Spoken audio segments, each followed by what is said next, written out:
7, ayat 163 to 169. Ask them concerning the town standing close by the sea. Behold, they transgressed in the matter of the Sabbath. For on the day of their Sabbath, their fish did come to them, openly holding up their heads.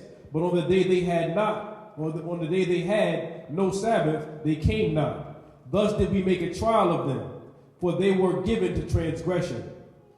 When some of them said, why do ye preach to a people whom Allah will destroy or visit with a terrible punishment? Said the preachers, to discharge our duty to your Lord, and perchance they may fear him. When they disregard the warnings that have been given them, we rescued those who forbade evil, but we visited the wrongdoers with a grievous punishment, because they were given to transgression. When in their insolence they transgressed all prohibitions, we said to them, be ye apes, despised and rejected. You hear this? Be ye apes, despised and rejected, meaning that you break the Sabbath, that you could consider the eighth. You know what's the... When you break the Sabbath, you could consider the eighth. Do y'all know what the word Negro come from? Talk to me, Moors. It comes from a troglodyte monkey. So if you call yourself a Negro, that's calling yourself an ape. And those who broke the law were considered apes. That being monitored Negro. Are we breaking laws today? No. I'm talking about the unconscious Asiatics. Are we breaking laws? And what mark was put upon them? Negro, right? That's an ape. African American, Negro colored. That's enough more. So the Pharisees are a group of elders made up of a council. They were officers headed in decisions making of a group of Pharisees. Young members such as Paul served under these elders. The Pharisees followed strict religious law. They did not have too much to do with the unfaithful or Judaizers outside of their group. The Pharisees considered themselves more righteous than the ordinary people. So this is where Paul came from. He considered himself more righteous amongst the ordinary people. The Pharisees added their own interpretation of the first 5 books of the prophet Moses, forming what they call the oral law. The Messiah Jesus called them hypocrites and pretenders. Give me Matthew chapter 23, verse 13. So they created what they call the oral law. It's called the Talmud. And don't get me wrong, there's truth inside the Talmud. But they mixed up with a lot of what they call other cultures was mixed into that. So they doing weird things, like you have the Jewish people, they'll put their mouth on a young baby's penis. That's not in the Torah. That's just something that they're doing. The Talmud is like the New Testament to the New Testament. The New Testament is a mixture of truth and falsehood, strangely mixed. To the Muslims, that would be what they call hadiths. So the Talmud, the New Testament, and the hadiths are all in the same boat. There's some truth, but there's falsehood mixed all in there. Because they got weird things in the hadiths too, Moors. And they got some weird things in the New Testament. Matthew 22, verse 13. But woe unto you, scribes and Pharisees, hypocrites, for ye shut up the kingdom of heavens against men. For ye neither go in yourselves, neither suffer ye them that are entering to go in. So if Jesus is calling the Pharisees pretenders and hypocrites, and we just read that Paul was raised amongst the Pharisees, that he's going against every law that Jesus says in the Torah says, why are you following him to this day? You know why, Moors? What we returning back? What we turning back, Moors? Don't be scared. The church and Christianity. Y'all acting like y'all want to go back there sometime. What's going on?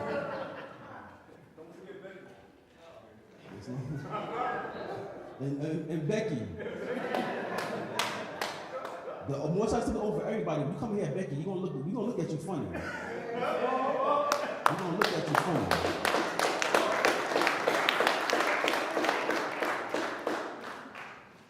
So the Christian church was organized. The Pharisees, they worked for years collecting books called the Talmud. The Talmud consists of the civil law. The Talmud is what the so-called Jews today use, man-made laws and traditions. Give me Moorish Holy Quran, chapter 6, verse 1 to 4. See, we're able to relate all the books with modern science. This taxi represents 360 degrees. That means that we could go into any school of thought and relate modern science with the prophet taught. We could go amongst the Buddhists, and we could show the prophet Noah Julian Buddhism. We could go amongst the ancient Egyptian Kemetic science and show prophet Noah Ali. We could go into the Torah, the Quran, and Mecca. We could go into all books, because the prophet gave us all things. Islam.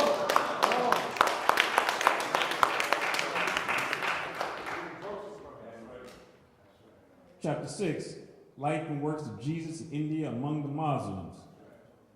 A royal prince of India, Ravana in the south, was met at the Jewish feast. Ravana was a man of wealth, and he was just, and with a band of Brahmic priests, sought wisdom in the west. When Jesus stood among the Jewish priests and read and spoke, Ravana heard and was amazed. And when he asked who Jesus was, from whence he came, and what he was, T.SADAT said, we call this day the star from on high, and for he has come to bring to men a light, the light of life, to lighten up the way of men and redeem his people of Israel.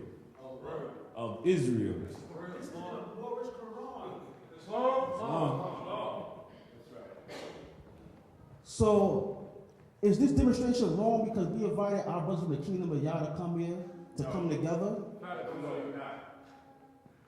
Islam. Give me Revelation chapter 2, verse 9. Let's get that in there. I'm going to have to skip some of this stuff to bring up our other brothers and sisters. Revelation 2, verse 9. I know thy works and tribulations, and poverty, but thou art rich. And I know the blasphemy of them which say they are Jews, and are not, but are the synagogue of Satan. Rosenberg is not the true children of Israel. Eastern Park is not the true children of Israel.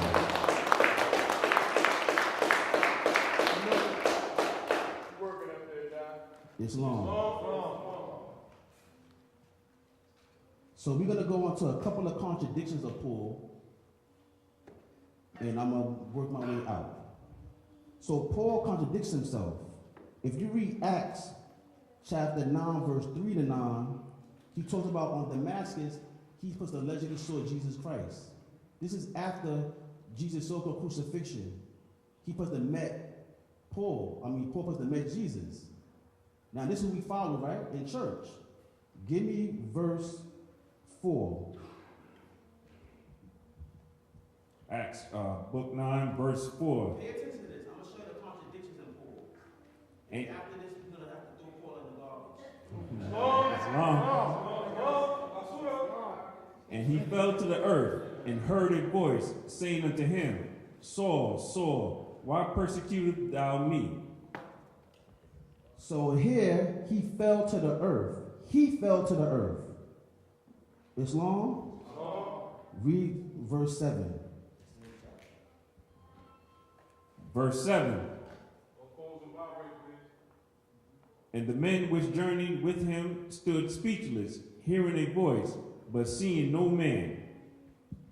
Islam. So now we read in Acts 9, 3 to 9, that he fell to the ground, and the men that journeyed with him, they stood speechless, hearing a voice, but seeing no man. Is that correct? This is what Paul said, right? So Paul says that he alone fell to the ground, and the men, they heard the voice, seeing no man. Now we're going to go to Acts 22, verse 6 to 9, and we're going to start at verse 7. Whoever get it first. This is who y'all been following in church. This is why they speak about Paul more than they speak about Jesus or the Old Testament. 6? 7. Acts 22, verse 7. And I fell into the ground, and heard a voice saying unto me, Saul, Saul, why persecutest thou me? Now, his Hebrew name was Saul. But he changed his name to Paul because you know why? He loved the Europeans. It's like some of y'all want to get back your B's and L's and your feathers and turbans and return back to the state the prophet found you in. That's what Paul did. He gave up his Hebrew name for a name Paul. If you read the Maccabees, it was a sin to change your name to a heathen name. Long to this day. So y'all following Paul, who changed his name from a Hebrew name to a Roman name. It's long? It's long. Give me verse 9. Verse 9. And they that were with me saw indeed the light, and were afraid, but they heard not the voice of him. They heard not the voice. Wait a minute. Paul just said they heard the voice in Acts 9, but now he's saying they did not hear the voice. So this is who you want to follow? This man is contradicting himself. He's saying that they didn't hear the voice, they heard the voice. And this is what the whole Christianity is predicated on the letters of Paul. Why are we returning Christianity back? What are we returning?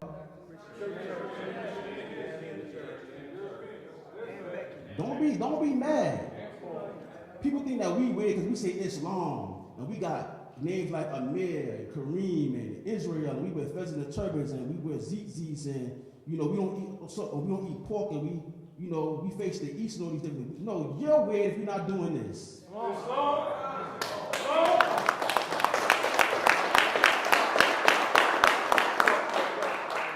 Give me Acts 26. We're going to go from Acts 26, verse 3 to 14, but you're going to give me verse 12.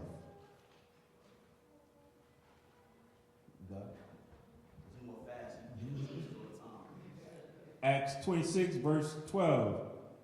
Whereupon, as I went to Damascus with authority and commission from the chief priests.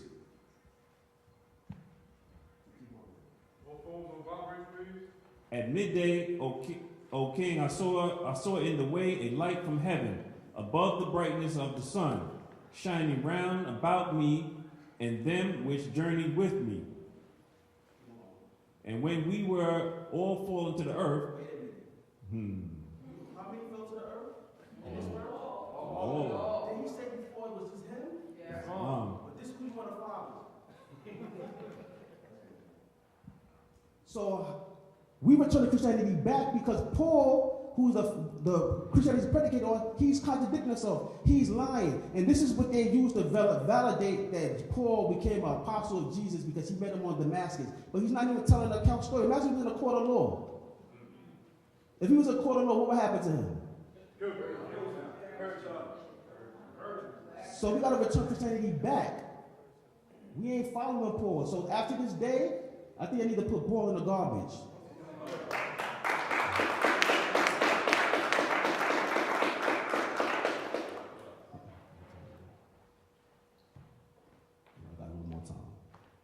So, there are 27 man-made books of the Second Testament. Only 4 of the books were considered to be major gospels. The 27 books are man-made books. They're not divine revelation. They're just man-made. You know why? The book of Mark was written in 41 AD.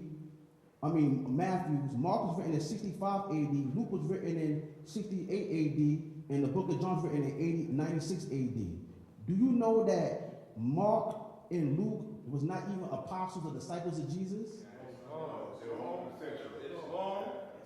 So how can you validate this book when they never met the man? They was companions of Paul who never met him. So you're gonna validate this book as the God for your life when these people never even walked with Jesus at all? Do you know that Luke was a Greek? He wasn't an Israelite. He was a physician.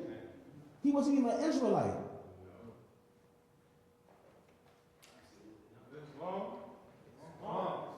Mark was a self-appointed disciple of Yahshua. Luke was a Greek and a writer of the third gospel in the Acts of the Apostles. He was a physician and companion of Paul, and he went on a second journey to teach Gentiles. When you read Matthew chapter 10, verse 5, do y'all know what that talks about? Go ye not in the way of the Gentiles. But Paul went into the way of the Gentiles. Now, there were some Gentiles that our people was classified under because a Gentile means who's not keeping the law. But when you read further, Paul tell you that the Israelites didn't listen to him, so he went to Gentiles instead. Because they never trusted. They knew he wasn't with Jesus. They knew he wasn't a disciple. At first, he convinced Barnabas to roll with him, but then Barnabas started saying, you know what you doing is not right. So we're going to go our separate ways. So you got what they call the Synoptic Gospels. Y'all know what that is, Moors? The Synoptic Gospels of Mark, Matthew, and Luke. It means common view. The Gospels of John, however, deals more with Messiah's ministry and dealing with his early life in Judea. John was inspired to write the book of John, which was also prophesied books of John is revealed. The Synoptic Gospels are recorded only. So when you read in the Moorish, the Holy Quran of Mecca, and it says that we believe in the Gospel in the Injil. Anybody know what the word Injil means? I mean, we believe in the Torah and the Injil. The Injil means the Gospel. Is it plural or is it singular? Singular. So we don't believe in those man-made 27 books. We'll take truths out of those. But the book of Revelations is the Injil. It's the Gospel. It's a singular book that we hold on to because that book was revealed to John the Revelator through the Most High. So we accept that book as being a true revelation from the Creator, but the 27 books is only man-made books. If you read Revelation chapter 1, verse 1, it tells you that that book was revealed through the angel Michael to John the Revelator when he was on the island of Patmos. Peace? So we read the 27 man-made books, but we know they've been tampered with. But we accept and acknowledge the book of Revelations as the Injil, as the gospel that came through to John the Revelator, the son of Zebedee. Islam? Islam. I'm going to give you 3 examples of the contradictions of the New Testament, and we're going to move from there. Y'all should, by this time, y'all should already know that it's time to return what? Christianity to the church. We returning it back, right? If y'all leave out of here and still want to be a Christian, then, you know, you've been definitely hit with that psychosis. All right, give me Matthew 27, verse 37. Give me Mark 15, verse 16.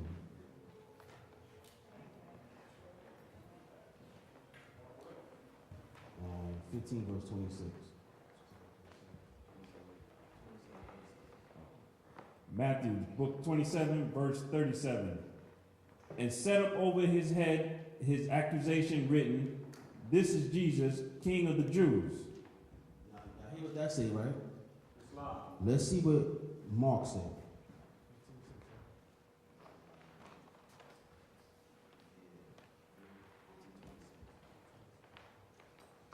The book of Mark, chapter 15, verse 26. And the inscription of his accusation was written above, "The King of the Jews."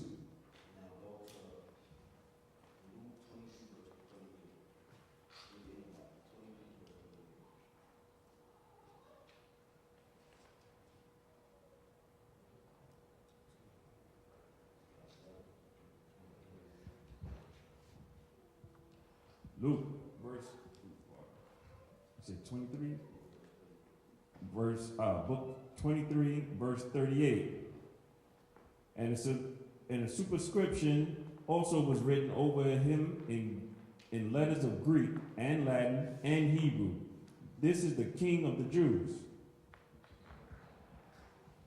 So they all say that they're the King of the Jews. But when you go into John, the son of Zebedee of Revelations, the 22 books of Revelations, the Messiah Jesus, he was exiled on the island of Pelon or Patmos, which is in 96 AD. The reason that these books was written 96 AD, because he had to correct all the other previous books that they did. He had to give a true understanding of who Jesus the Christ was.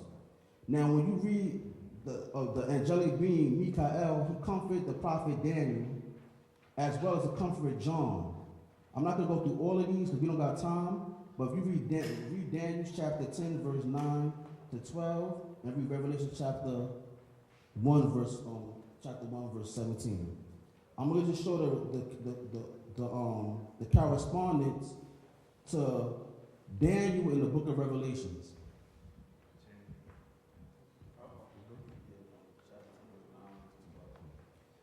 Daniel chapter 10, verses 9 to 12. Yet heard I a voice of his words, and when I heard the voice of his words, then was I in deep sleep on my face, and my face toward the ground. And behold, a hand touched me, which set me upon my knees and upon the palms of my hands. And he said unto me, O Daniel, a man greatly beloved, understand the words that I speak unto thee, and stand upright, for unto thee am I now sent. And when he had spoken this word unto me, I stood trembling. Then said he unto me, Fear not, Daniel, for from the first day that thou didst set thy heart to understand, and to chasten thyself before thy God, thy words were heard, and I am come for thy words. So this is the angel Michael comforting the prophet Daniel. Book of Revelation, chapter 1, verse 17. And when I saw him, I fell at his feet as dead. But he laid his right hand on me, saying to me,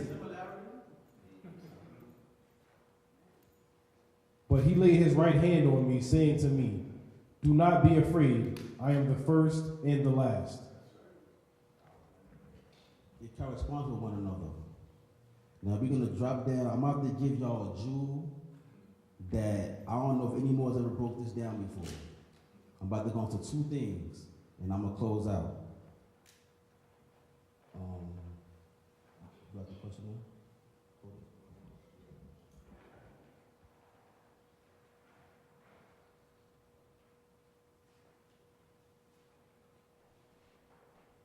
This is about to be a powerful jewel. Some of them wasn't until we got this before. So when you read the book of Daniel, chapter 7, verse 3 to 6, it talks about 4 living creatures. No, not El Kedar, Kedar. Anybody know who that is? That's Ishmael's second son. It means dark. So this is talking about that the tents of Kedar is going to go to a place which is in a Byzantine Empire. My soul hath long dwelt with him that hateth peace. I am for peace, but when I speak, they are for war.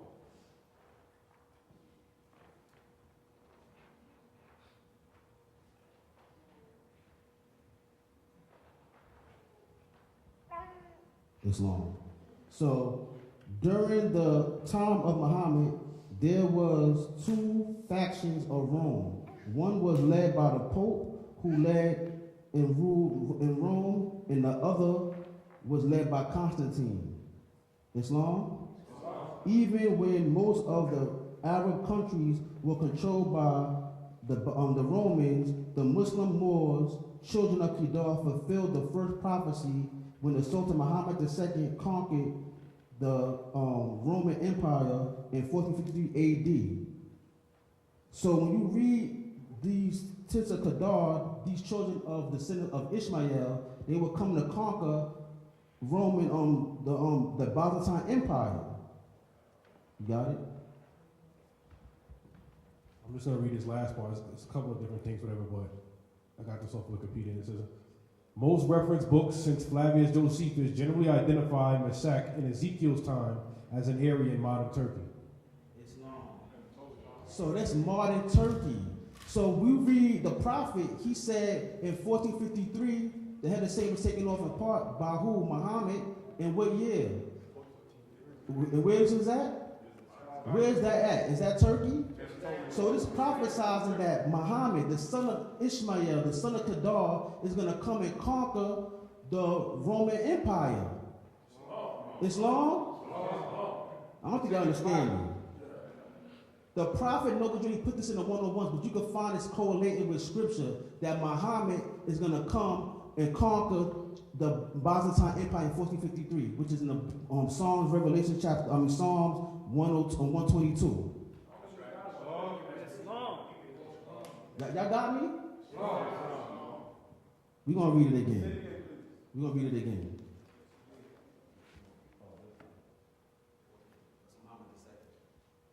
Psalm 120.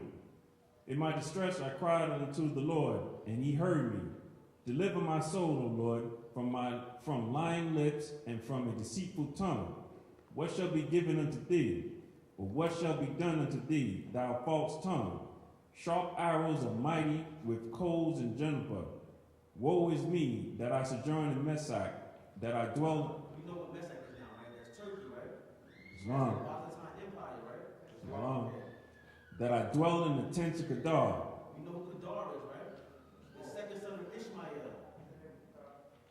My soul hath long dwelt with him that hateth peace. I am for peace, but when I speak, they are for war. This is talking about Muhammad conquering the Byzantine Empire in 1553. The center of Kedar, the dark one. That's right. Islam? Islam. That same area that you're talking about, so people have an idea what's going on, that place used to be called Hagia Sophia. Hagia, that's Hagar, Abraham's wife. Islam. Yeah, that's what they had in school. Really go back deeper than that. Yeah, Islam. So I just wanted to bring it out. Islam, boy. So Kedar fulfilled the first prophecy when the Sultan Muhammad II conquered the Byzantine Empire in 1453. Now we're going to read verse 7.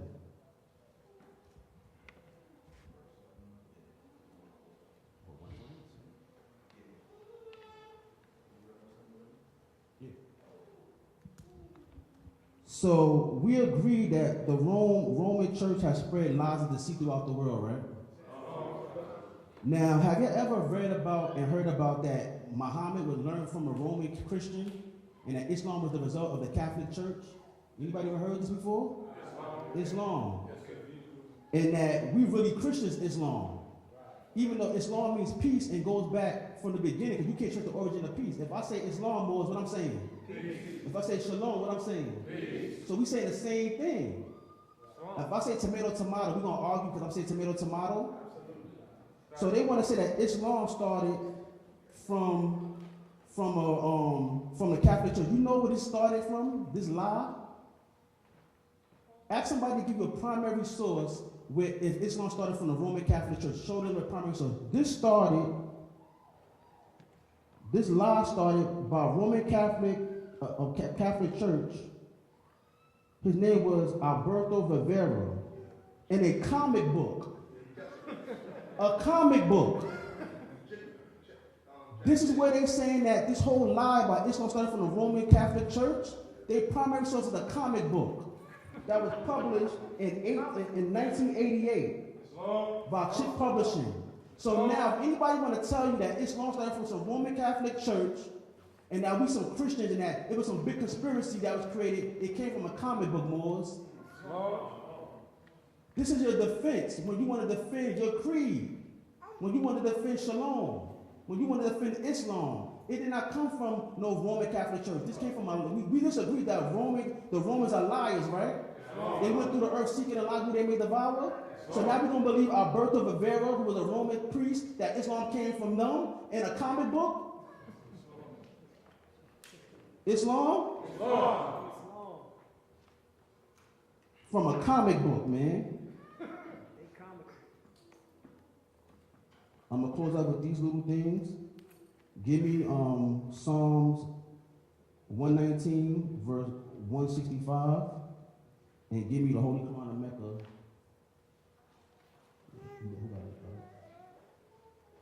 The Holy Quran of Mecca, chapter 2, verse 135. Psalms 119, verse 165. Great peace have they which love thy law. Great peace have they which love thy law. If you put that in Hebrew, what would that be saying? So we put it in Arabic, we would say Islam, right? So read that again. Great peace have they which love thy law, and nothing shall offend them. Islam. So Islam or Shalom has no beginning. You can't trace the origin of Islam or Shalom or peace. The Prophet called it what? The old time religion. Is that correct? You can't trace the origin of Islam. It always was. Peace always exists. Islam didn't begin with Muhammad. Islam, peace was always here.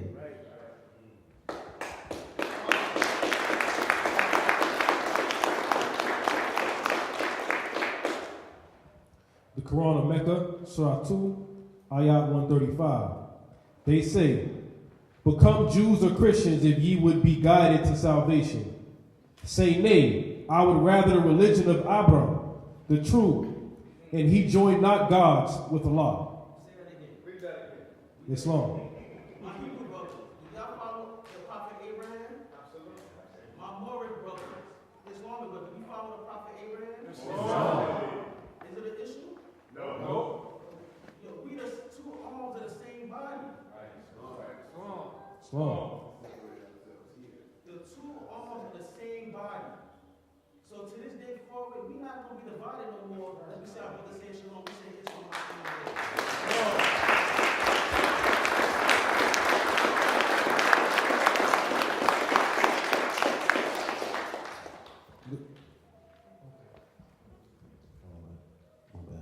So now when the Roman Catholic Church went through the world, the non-Christians were considered enemies of the Roman Catholic faith as such less than human beings. In 1453, Pope Nicholas directed King Alfonso to capture and subdue the Saracens. The Saracens, those are Moors, pagans who they considered who was not Christian, and other enemies of Christ. Put them into perpetual slavery and take all their possessions. Take all your possessions. So if we're going to give Christianity back, and they took our possessions, we want to get our possessions back, and we return Christianity back to them. That's the plan, y'all. And the trafficking of African or Moorish slaves. Now, who many people today are still going to be Christians? Come on, raise your hand. Do y'all know where the word Christian comes from? Oh, who said that? I don't even got to read it then. What do the word Cretan mean, Mo? The word Christian comes from the word Cretan. It means that you a fool. So are we wrong because we're trying to back Christianity, which means the root word Cretan means a fool? So if you're a Christian, you call yourself a fool. Are you fools? No. So you got to return it back because Christian means that you're a fool. Thank you, man. I had to read it. It means an imbecile. So if you're a Christian, you call yourself a fool and an imbecile. Are you fools and imbeciles? Are you going to still go around calling yourself a Christian to this day? Give me the oral statement 157. And I need you to read. We're going to read, I'm closing out this. We're going to read the Resurrection book by Grand Sheik K, Prophet Ali.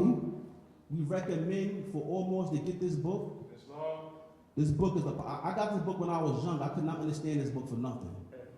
Like I got it, I was reading, I couldn't understand it. I put it back. I didn't understand what he's talking about. Till later years, I started to have understanding of this book. This book got high degrees. If you're not, this book is powerful.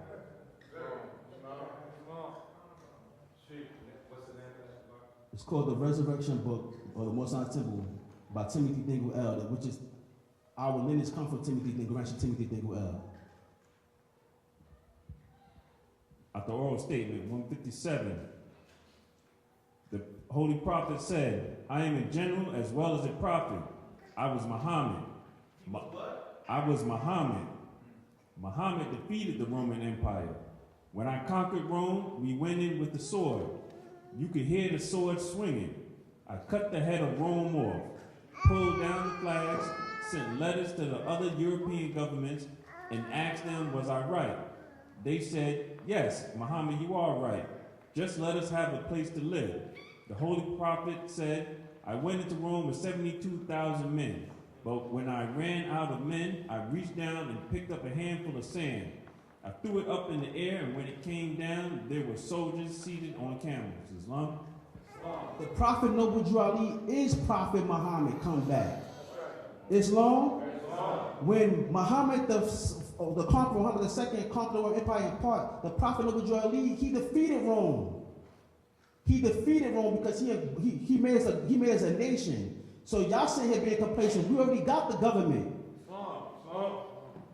Islam? Wait 1 second more.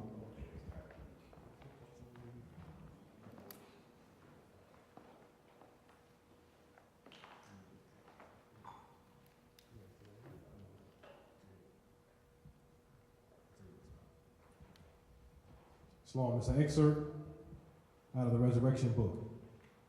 To prove his point, he told our prophet to go out and get 5,000 to follow him. It's supposed to be the president, Wilson. We're talking to Prophet Ali. He was so sure he could not get anyone to follow him, he reduced the figure to 50. Prophet Ali went out and sounded the trumpet and began to teach the everlasting gospel to the lost tribes of Israel. To the lost tribes of Israel. Prophet Ali went out and sounded the trumpet and began to teach the everlasting gospel to the lost tribes of Israel.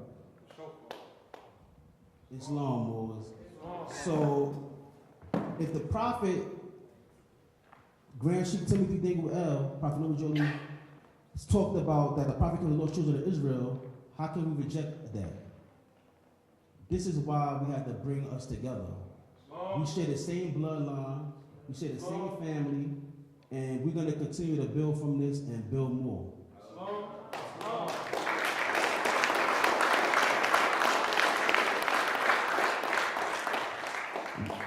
With that, I'm going to say peace, and Brother Prather-El going to come up.